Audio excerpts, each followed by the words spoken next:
La Direction générale des impôts, DGI, a détaillé, dans un communiqué, les principales mesures fiscales introduites par la loi de finances pour 2025, LF 2025.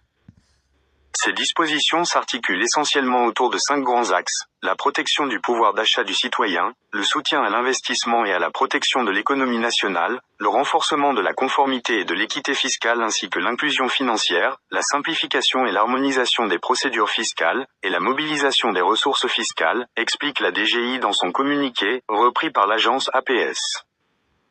Dans le volet relatif à la protection du pouvoir d'achat, la LF 2025 a prévu notamment l'exonération temporaire de la TVA jusqu'au 31 décembre prochain et l'application du taux réduit des droits de douane de 5% sur les opérations d'importation de viande blanche congelée.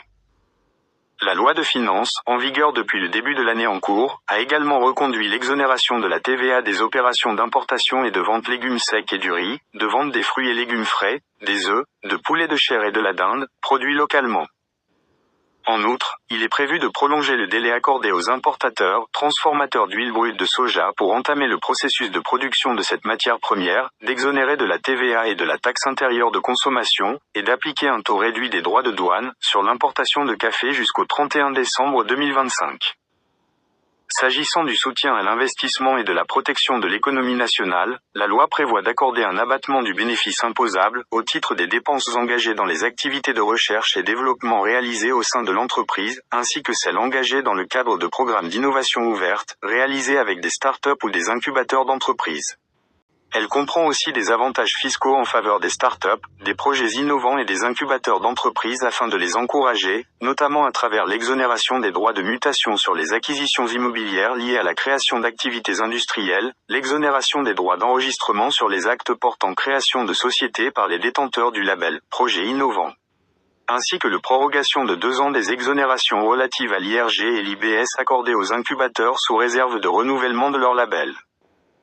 Afin de stimuler l'activité économique dans les wilayas du Grand Sud, la loi de finances prolonge pour 5 ans la réduction de 50% de l'impôt sur l'IRG et l'IBS applicable aux revenus générés par les activités exercées par des personnes physiques et des sociétés, qui sont fiscalement domiciliées et établies de manière permanente dans les wilayas concernés.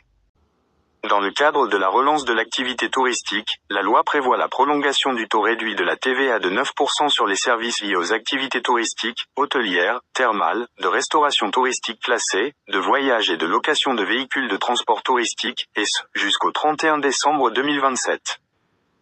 D'autre part, la loi comprend des mesures d'appui au secteur audiovisuel et à la presse écrite, dont l'institution d'une taxe sur la délivrance des autorisations et visas liés à l'industrie cinématographique, affectée au profit du Fonds national de développement de la technique et de l'industrie cinématographique, ainsi que l'institution de 3 taxes en faveur du Fonds d'aide à la presse écrite, audiovisuelle, électronique et les actions de formation des journalistes et des professionnels de la presse.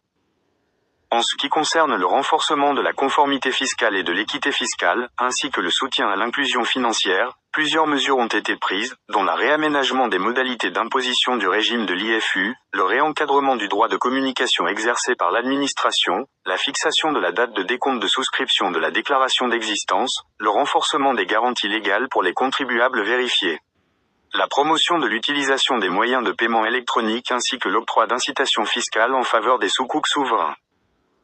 Concernant la simplification et l'harmonisation des procédures fiscales, la loi de finances 2025 prévoit, de manière exceptionnelle, la prorogation du délai de la déclaration de l'impôt sur la fortune pour l'année 2025 jusqu'au 30 juin prochain, ainsi que d'autres mesures telles que la modification du délai limite de souscription de la déclaration annuelle de revenus, la simplification de la formalité d'enregistrement des actes.